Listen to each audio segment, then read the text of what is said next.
The cameras rolled as Jerome Williams, a black chef from Atlanta's forgotten neighborhoods, was escorted off the elite culinary master stage after Judge Todd Vanderson's sneering question, "Did you wander in from a food truck, or are you just lost?" What happened next would shatter every assumption in that gleaming kitchen and ignite a revolution that nobody saw coming. Jerome had been invisible long before the cameras found him. In the backstage prep area, he moved like a shadow between the gleaming steel counters, his weathered knife roll tucked under one arm, dodging the elbows of celebrity chefs who treated the space like their personal kingdom. The fluorescent lights buzzed overhead, casting harsh shadows that seemed to swallow him whole. Other contestants brushed past without acknowledgement, their designer chef coats rustling with the confidence of those who belonged. The smell of truffle oil and imported spices hung thick in the air, but Jerome's corner smelled different, earthier, warmer.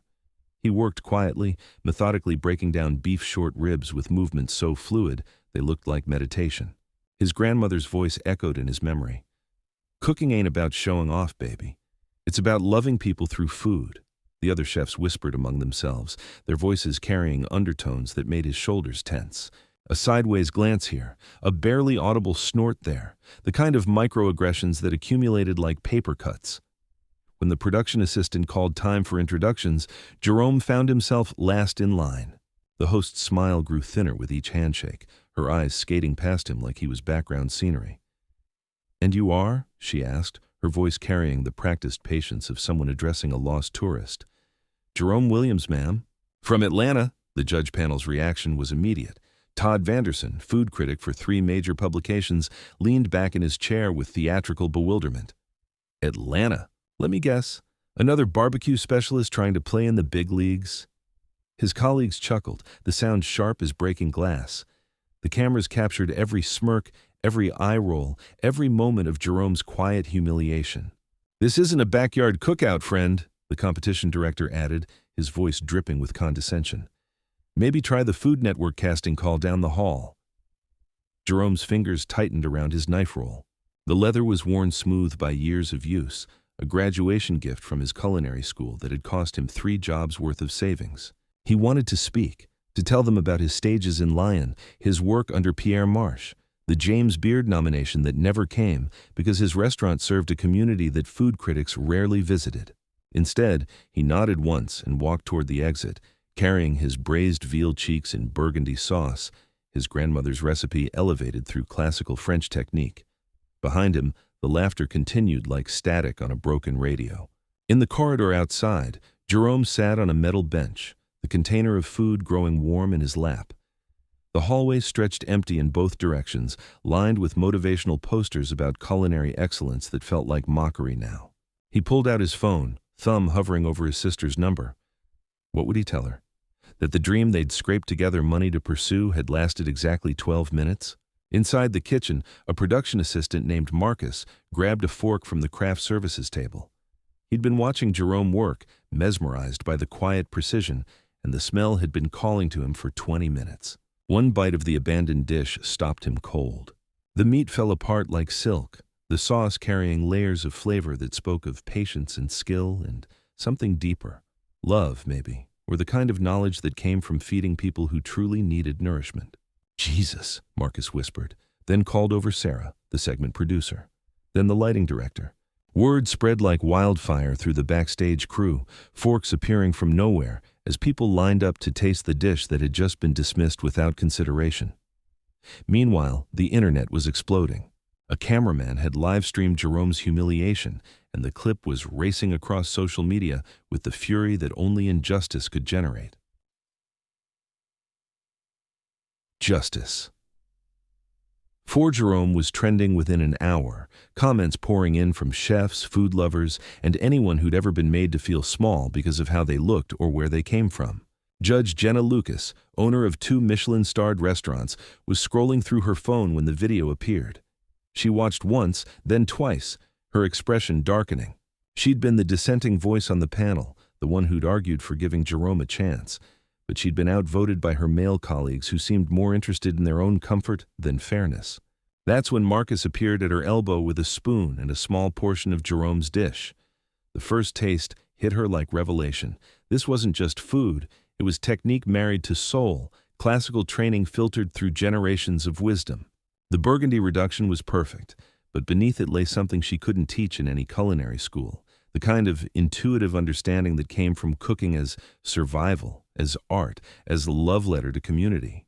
"Where is he?" she demanded, setting down the spoon with hands that trembled slightly. "Outside," Marcus said. "They kicked him out before anyone tasted it." Jenna was already moving toward the door, her heels clicking against the polished concrete like a countdown timer. She found Jerome still on the bench, staring at his phone, his shoulders curved inward with defeat. "Jerome." Her voice was gentle, carefully empty of the pity that would have made everything worse. "I need to ask you something, and I need you to be completely honest with me." He looked up, wariness flickering in his dark eyes. "Who taught you to cook like that?" The question hung between them for a long moment. Jerome studied her face, looking for the trap, the setup for another humiliation. Finding none, he spoke quietly. "My grandmother started it. Taught me that food was medicine, was love, was the way you take care of people. But the technique—" He paused, the old shame rising. "I staged in Lyon for 2 years, worked under Pierre Marche until visa issues sent me home. Opened a little place in East Atlanta, serves mostly folks who can't afford much but deserve to eat well." Jenna felt something shift in her chest, a recognition that went beyond professional respect. "What's the name of your restaurant?" "Nana's Table." His voice carried pride now, the quiet kind that came from building something meaningful. "Nothing fancy, 40 seats if we pack 'em in tight, but we feed people. Really feed them." "Jerome," she sat down beside him on the bench, the metal cold through her tailored pants. "That dish you made, it's not just restaurant quality. It's exceptional. And if my colleagues had bothered to taste it before making their judgments, we wouldn't be having this conversation in a hallway."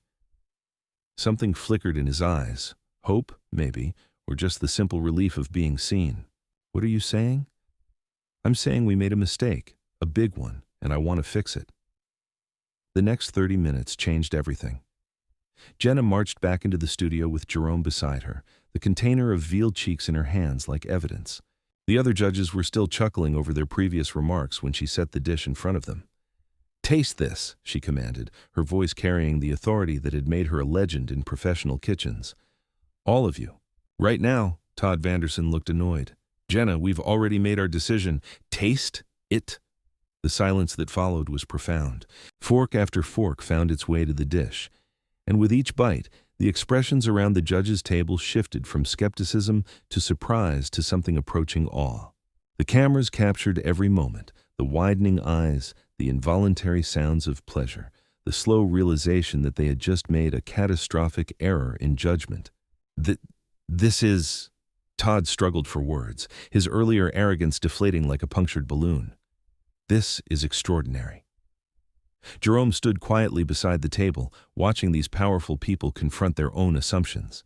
No satisfaction showed on his face, no vindication, just the patient dignity of someone who had been waiting his whole life for this moment. "Tell them about Pierre Marche," Jenna said softly. Jerome spoke without drama, his voice steady as he explained his training, his restaurant, his commitment to his community.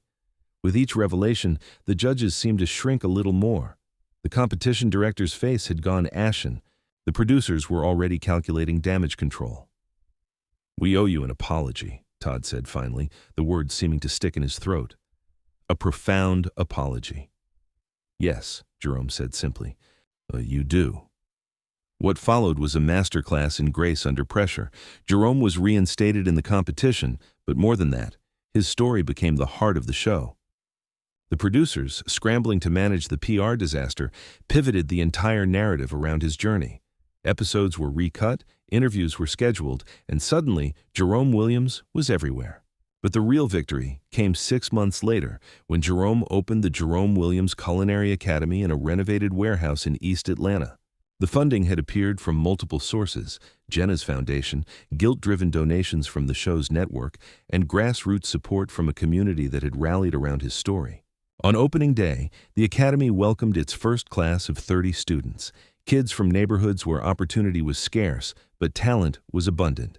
Jerome stood before them in the gleaming teaching kitchen, his weathered knife roll on the counter beside him, and saw his younger self reflected in their eager, uncertain faces. "Cooking," he told them, echoing his grandmother's words, "ain't about showing off. It's about loving people through food." But sometimes, his voice grew stronger, carrying the weight of everything that had brought him to this moment. Sometimes the world needs to be reminded that love and skill can come from anywhere, from anyone. The students hung on every word, some taking notes, others just absorbing the possibility that someone like them could command a kitchen like this, could build something lasting and meaningful. A year later, Jerome stood on the stage of the elite culinary masters as head judge, watching a new generation of contestants present their signature dishes. The irony wasn't lost on him. Sitting in the very chair where Todd Vanderson had once held court, now setting a different tone entirely. "In this kitchen," he announced to the cameras, his voice carrying the quiet authority that came from having earned his place through more than just talent, "we taste first, judge second, and remember that the best food often comes from the most unexpected places." Behind him, mounted in a glass case, sat his old knife roll, the same one he'd carried out of the studio in humiliation, now a symbol of transformation. Visitors to the show's permanent exhibit would stop and read the placard. "Sometimes the greatest talents are the ones we almost overlook." Late that evening, after the cameras had stopped rolling and the studio had emptied, Jerome found himself alone with that display case. He pressed his palm against the glass, feeling the cool surface warm under his touch. Outside, Atlanta's skyline glittered with promise, each light representing someone with their own dreams, their own hidden talents waiting to be recognized. "I see you," he whispered to the empty space, thinking of every person still waiting in the shadows, still believing their gifts weren't enough, weren't right, weren't welcome.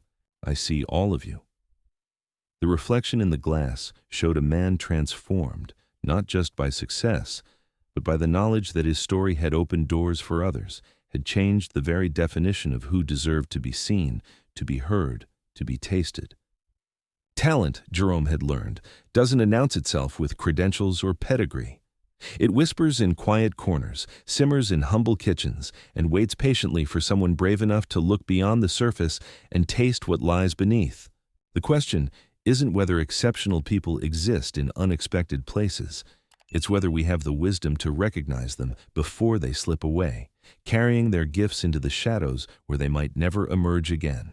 Sometimes the most extraordinary flavors come from the most ordinary-looking dishes. The lesson, like the best recipes, is simple but profound. Never judge a meal by its presentation, and never judge a person by their appearance. The truth is always in the tasting.